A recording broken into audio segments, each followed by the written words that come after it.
Hello, and welcome back to another interview on enlightened affluence. So, of course, my name is Candra, and if you visited before, you know what the channel's about. We definitely delve into what we need as entrepreneurs and dreamers. So, you definitely want to be sure to check out the other videos that are posted. And if you like this video, make sure you hit the like button and don't forget to subscribe. But also, don't forget to check out the memo section below because it'll have what I do with my company, which is education, wine and food, credit repair, and financial education. So today I have with me the wonderful, powerful, wonderfully enlightened Steph Stanford. How you doing? Good. How are you doing? I'm doing good. I'm doing good. So, Steph, you have some wonderful products about to come out. But first, tell us about the name of your companies or companies and tell us what each one does. Okay, so I have a family business that I've been working for a while. It's called Printing on Shirts. So that's pretty simple. What do we do? Print on shirts. We actually print anything on apparel. So any fabric you can think of, like towels, hats, bags, t-shirts, women's V-necks, whatever, we print on that. And so that business takes up a lot of time. It's interesting because when I first got into it, I thought, well, who's going to need t-shirts? Everybody needs t-shirts. So that's one part of my life. But my real passion project is Soca and Spirit. That's the name of my company. And what I do is I'm a life coach and I really help primarily women, but some men get quiet and listen inside. If you can get spiritually connected, you can have a more abundant life. So what we do, Kendra, is help people quiet down and listen in and then create action plans based on what spirit, God, universe, whatever you call it, tells you to do. So they could help in any area. It could be business, starting a business, finding life purpose, getting healthy and leaning out your body. Sometimes people come to me for adjusting their dating life. Any of those things. Oh, wow. Yeah, I actually like when you had your Soca event pre-COVID. And I actually, at that point, I had a lot swirling around and was trying to figure out what I wanted to, what direction I wanted to take the company, what I really wanted to do. And at that event, you had three people on stage Yes. and you walked us through the exercise of like we just closed our eyes and literally began to visualize things. And it was a list, but it was not technical. It was really like, what do you want to do? And it was kind of irony because I was like, I think I know what I want to do. So I think on that day at that wonderfully fun event, the post COVID, you got to do it. I'm just gonna say it right. It was so fun. It was business. It was fun. It was just Soca's everything. If my sister did a Soca event. Soca's everything. So absolutely. That And you have books as well, right? I do. I'm going to thing that I want to address for a quick second. That is soca music. Some people might not know what that is. Mhm. It's actually Caribbean music. It comes out of Trinidad and Tobago. I'm not from there. My father's from Barbados, but it's fun, happy, lighthearted music. And my belief is this: your feelings. We're gonna get into this. I'm sure she'll ask me out, but Candra, my belief is that your feelings guide you. So if you're joyful, if something feels exciting, curious, pleasurable, interesting, that's the direction spirit's trying to get you to go. So the meditations that we do, the things we work on, just help you feel those things and let your soul guide you in the right direction. But anyway, you said, well, tell me your question again. I got all excited. My book, is that what you said? Yes, the book too, but bring it all. So cute. So I actually have two books that I've written. One is called Happy Ain't That Hard. I wrote that book. Let me say this. I wasn't born a naturally optimistic and happy person. I don't know if you know that. I was very good at on the outside looking very positive and polished and inspiring, and we can all do it, rah rah. But on the inside, there was just so much crap going on that I was hiding, a lot of negative thinking, and I still practice and work on that. I've learned to be much more optimistic, much more joyful now, and how to manage feelings more easily when they come up. But I wasn't just born like that. So I wrote a book called Happy Ain't That Hard, and it's basically little tiny things you can do in your life to make you feel more joyful every day. That's really what it's about. So it's my real life experiences and what I learned. The second book was written, it's so funny because it's called Soul Shift. How to Be Happier, Healthier, and Whole. Mhm. Yeah, these are all available on Amazon. And that book came from a post. I'm cancer free now 12 years. And I thought these are the top 10 lessons that I've learned. I said, I'm just going to put these in a post. And people responded amazingly well. And so I wrote a book about it.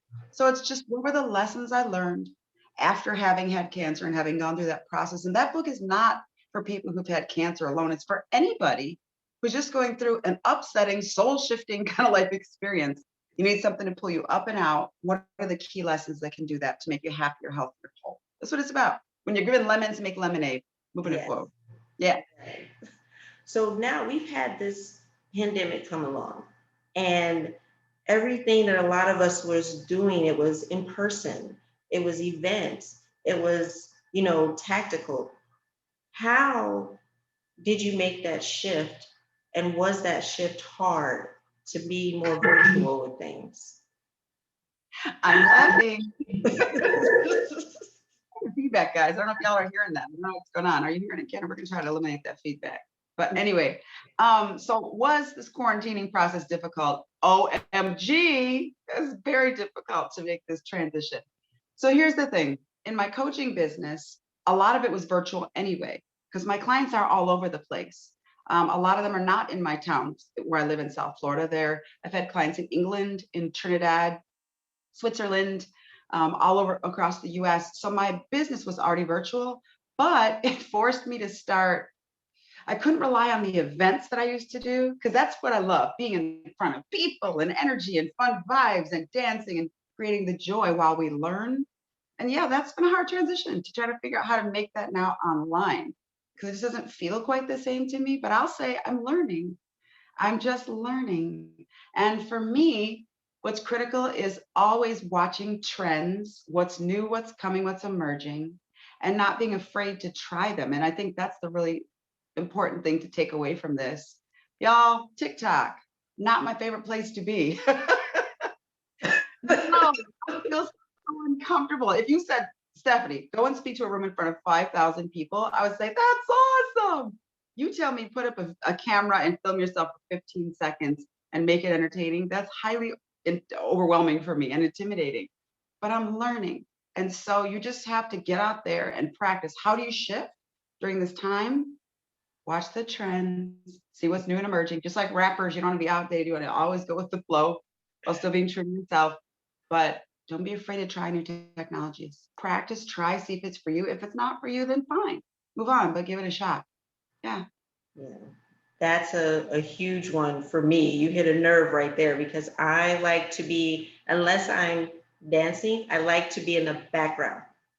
And so to have to even be on this channel was a major hurdle to overcome and deal with, with fear. And that's what a lot of people don't talk about is the fact that it's a constant growth. As an entrepreneur, it's constant growth. And your network and who you have in your community is so important because you're already swimming upstream. So if you have someone that's like, you don't want to do that, you need to do that in your ear, so what do you, when people come to you and say, maybe you should get a real job. Have you heard that one?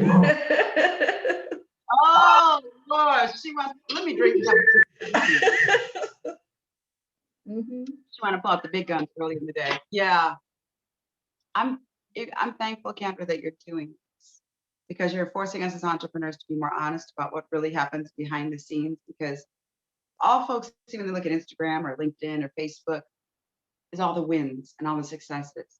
But you don't see all the crap that's really going on behind the scenes. And you and I had a conversation earlier about if we could just be more honest and tell the truth, then maybe somebody else would not feel like they have to give up and they wouldn't feel so alone. So I'm pushing myself to be vulnerable right now and tell that truth, baby. Talk about the real deal. So you said to me, have I ever had anybody in my ear and talk about my support system? You know what? My friend circle has been big for a long time because I used to have women's groups. So I know a lot of people. However, my tightest circle of people that I speak to on a weekly basis, maybe not every day, but on a weekly basis, ironically, they're mostly women like me. And the others have kind of taken a back seat. It's not that we're not friends, but we don't talk as much.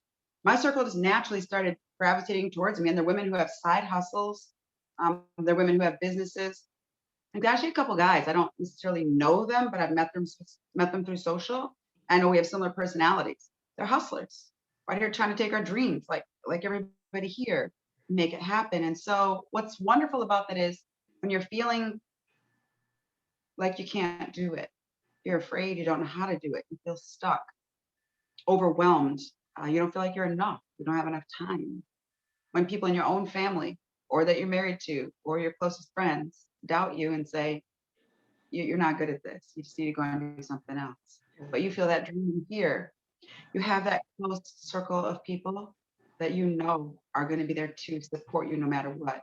And I love my people because they're not just yes people. They're not just like yes to every single thing. They're yes to me as a person. And Candra, what that means to me is whatever idea I come to them with and I say, can you help me make this better? What do you think? They're always excited. But if there's something that's lacking or that could be better, in a very wonderful and loving way, they say, have you considered this or this? Look into that so it can be better. So my answer to your question is get you an inner circle. And you might have to put people in pockets. Those people over there are my drinking buddies. We're going to go and have some Johnny Walkers, lime together. And then this posse over here is my dancing crew. And COVID's over. That's what we do. But on business, I only talk to a core certain people about what I'm really doing because they're my encouragers. And I can go to them and say, I don't know if I can do this. And they're there to say, girl, yes, you can. I'll say one quick story and I'm gonna be quiet. And I have one girlfriend we both know. And what we do for each other regularly, we don't say we're gonna do, it just works out that way. Is when one of us feels down, like, I just don't know if this is gonna work. I don't know if I'm good enough. I don't know if I can do this. Because we all face that. I don't care how much money anybody's making. We face that imposter syndrome thing. You know what she and I do for each other? I remind her, do you remember when you had a marketing campaign and you raised X dollars for that company? Do you remember when you pulled off that huge event at Miami-Dade School and it was from an idea? Do you remember when you were at that women's summit? You had 29 speakers and you pulled it together in less than 30 days. Do you remember? And I just started with the do you remember? She does that for me and I do that for her and it just pulls us up out of the mud. So Yes. wow, it's your inner circle. And she will be on this channel soon as well. Yes, Introduce her because yep, she was one of those too. When I was like, every step where you're afraid, or it's like, should I take that step? There's always someone who comes along if you're willing to be open to it and say, well, just do it and just do it. And at each stage to just do it. And especially as entrepreneurs, when you have a dream, and it's not about competition. I think that one thing I am seeing within my network, even in other networks that I'm in, the competition thing is kind of going to the side. And even if there's some of us who are doing the same thing, it's like, okay, let's partner up. We're doing the same thing, maybe different, things that we're using, but we're doing the same thing. So let's partner up so we can all grow. I'm seeing more of that now. And I do love that because there's so many different avenues and there's more of us that are recognizing the need for more streams of income. So we're actually having our hands in different things that we're doing, but also that honesty and that spirit of helping is coming up, and that's what I'm truly enjoying as an entrepreneur, and really fighting, my way through this and everything because I come from a different background. I come from, being a specialized paralegal and I come from, a family of there's musicians in there, of course, but there's doctors and lawyers and people heavy in politics and all these different things. So when you kind of like or decide that's not the path you want to go, it's a different feeling and everything. But they still get in there with you, but it's still a personal intimidation factor as well because you're not going the route that makes everyone proud. But then eventually you see that they're like, we're proud of you, get that, we're proud of you, but you still do what you need to do. And especially my biggest cheerleader is my son. My biggest cheerleader is my son. So when it comes, he is a beautiful soul. You know, he is a beautiful. I love that little boy. Well, big boy now, right? Great, great. So when it comes to family, and you have family you have to take care of, you have business you have to take care of, you have love Mm. you have to take care of. How do you find the time to do it? Well, I'm asking you the same question. I want your people to put their answers below. I want to see their answers. So interesting. Time. That is such a big topic. I love that. I think COVID has changed people. It is changing all of us who we are inside and how we operate. And it's so funny. I came from that era, you all, where my parents, and I'm sure your parents too, said, well, most people's parents said, go to school, get an education, get a degree or two, get a great job, make it work. And if you're a Black person, I'm just going to say what my parents said. They said, you're going to have to work harder than everybody else and be the best in the room. So they meant well, but there was so much internal pressure I put on myself. And the whole dialogue is changing now. The whole dialogue is don't kill yourself for work, not Mhm. your work or anybody's work. Don't kill yourself for work. You get one life, one. So design the life you want. But it's easy to say a catchphrase and put it on a bumper sticker or a t-shirt, but it's harder to live. So regarding time, I laugh because it's incredibly hard to manage it all. And I'm going to say this, I'm learning. I don't have it all figured out. I can only tell you what I've learned so far, what kind of works sometimes, but I'm still learning just like you. First, I read a book by Shonda Rhimes called The Year of Yes. Mhm. You know Shonda Rhimes, Shonda Land, she runs the world, right?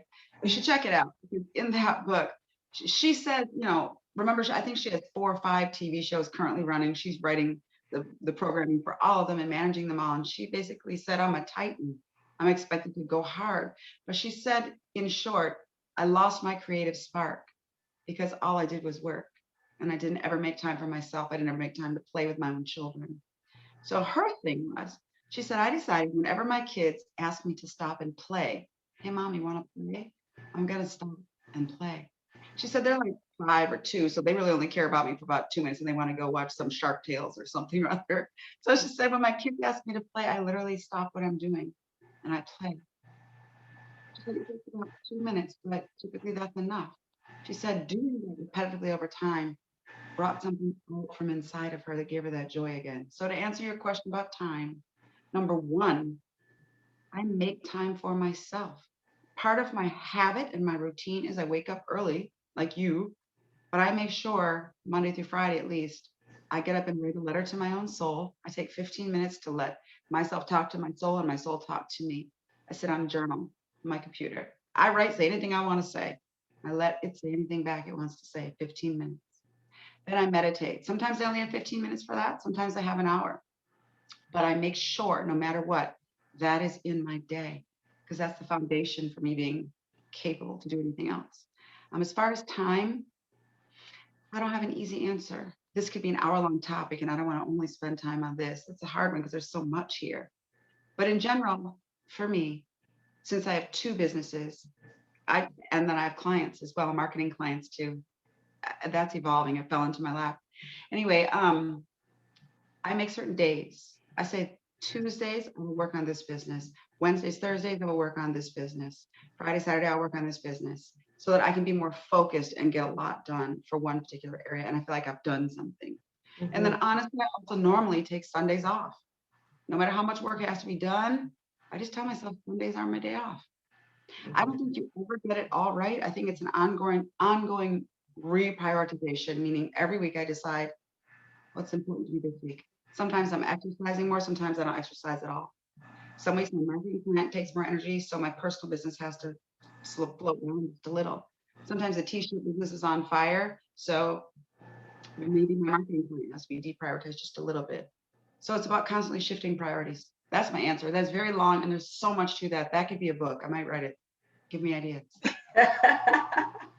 Yes. But there's a lot there, though. It's about your mindset about it. It's about making time for yourself so you always have the energy to keep doing it. And it's about constantly shifting your priorities and not beating yourself up for not getting stuff done. Do your best. And that one I'm learning. That one I'm learning. So for all entrepreneurs, it's a complete learning process, especially about time. Are you going to spend a few hours? I can't even give him a title. It's more than he's more than a mentor. He's more than a business coach. I call him my guru. So I invested in myself to go to the guru, and his name is Chris Holder, and he had taught a class about the 2 to 4 hour workday. I read that book. And he is, he put it in perspective about how to do this and everything, but not just that, like how to like grow business and then how to help people and things of that nature. And it's a whole different world that has opened up to, me as an entrepreneur and, just I introduce different people to him and what he's bringing to, because the goal for him was to create millionaires. But that same energy, even as he's teaching us, he puts that energy in us to reach out and say, yes, I need clients, but how can I help you? And I get the same from you. You'll say, how can I help you? And it's like, oh, even if I just needed to be realigned for the day or, something like that, it goes a long way to reinvest in ourselves and in our business. So as you're going through your day and you're, taking aside business and doing self-care, what are some affirmations that you say to yourself that you think can help others who are out here, doing what they need to do, or even thinking, I may want to take that leap, maybe start the side hustle and then, build it up. What words of affirmation do you have?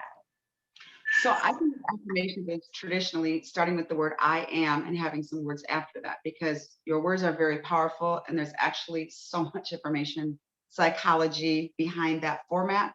But I'm going to start with something a little different because it came up for a client of mine, one of my coaching clients. Something came up and I realized it's a trend I see across people. And that is feeling like we're not enough, beating ourselves up for a million different things. Why didn't I save more money before this doggone corona? Why didn't I pay off more bills and debt? Why didn't I find somebody to love? Why didn't I dump this person that I'm loving and find somebody else? Why didn't I take care of my body now that I'm not well? Why didn't I work harder yesterday and whatever? Why did I waste time? Oh, why did I let myself go to bed last night when I had things to do? All that is about self-criticism and negative talk. And I'm going to tell you, I believe 100% that I am totally healthy and well because I was able to use what God told me to do to heal my own body from cancer. Yes, I followed every doctor's advice and surgery and protocol, did everything the docs told me. But my doctor said that I am the role model patient as far as healing post-surgery. They said I had no side effects. And I know it's because I listened to what my spirit and my soul told me to do. It's using the process I use with everybody else. So your words are important. But what came up from my client and everyone is, I'm not enough, and beating ourselves up. And the phrase that was given to me during our session is to tell her, less stress, more grace. Less stress, more grace. So if you catch yourself at any time during the day feeling sad, uptight, overwhelmed, not enough, I don't have enough, I don't know enough, any of those things, you catch yourself like, wait a minute, what am I feeling? Like you stop the autopilot. You say the words, less stress, more grace. Because to me, grace says, I love you where you are. God, I feel emotional about it. Grace says, I love you where you are. I love that you're doing your best. I love that you are trying. And you are beautiful the way God made you. Even if you're not performing where you want to be yet, you're on your way.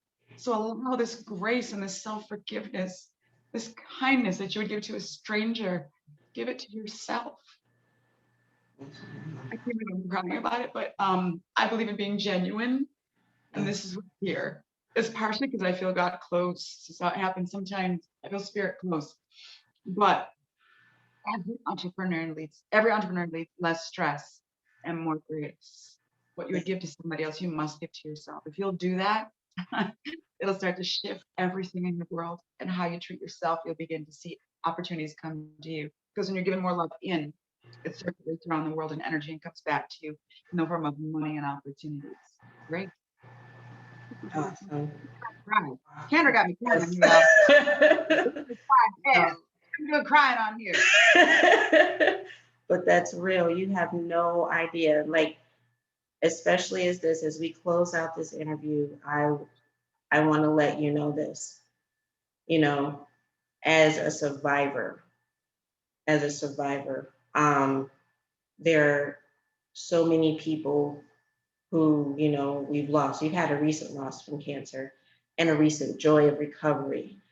And when you go through that battle and everything, and even when you go through it with someone that you love, your heart is always right here because you truly, truly recognize and have seen your mortality or others.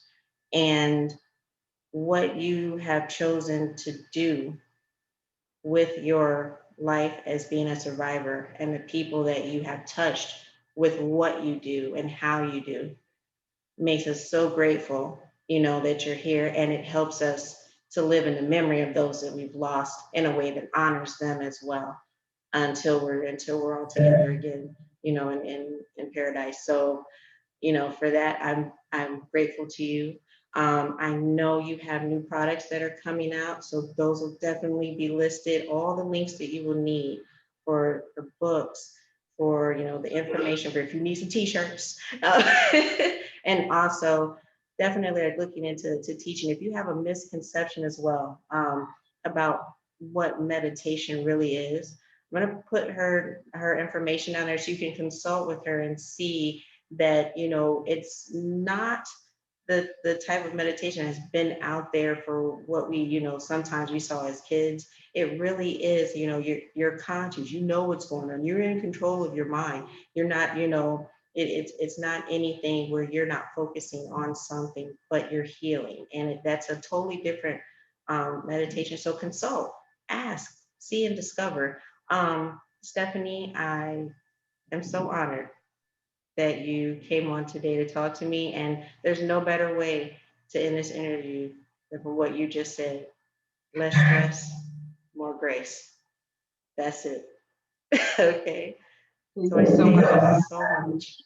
Thank you for letting me be my genuine self, my crying, silly, over the top self. This is an incredible podcast, and I'm grateful to be here and so thankful that you allowed me to come. Thank you. I'm thankful to you too. And remember, everyone, we'll be back with more interviews. And also, you want to remember to check our information below, subscribe, and we will see you all soon. And stay enlightened. Bye.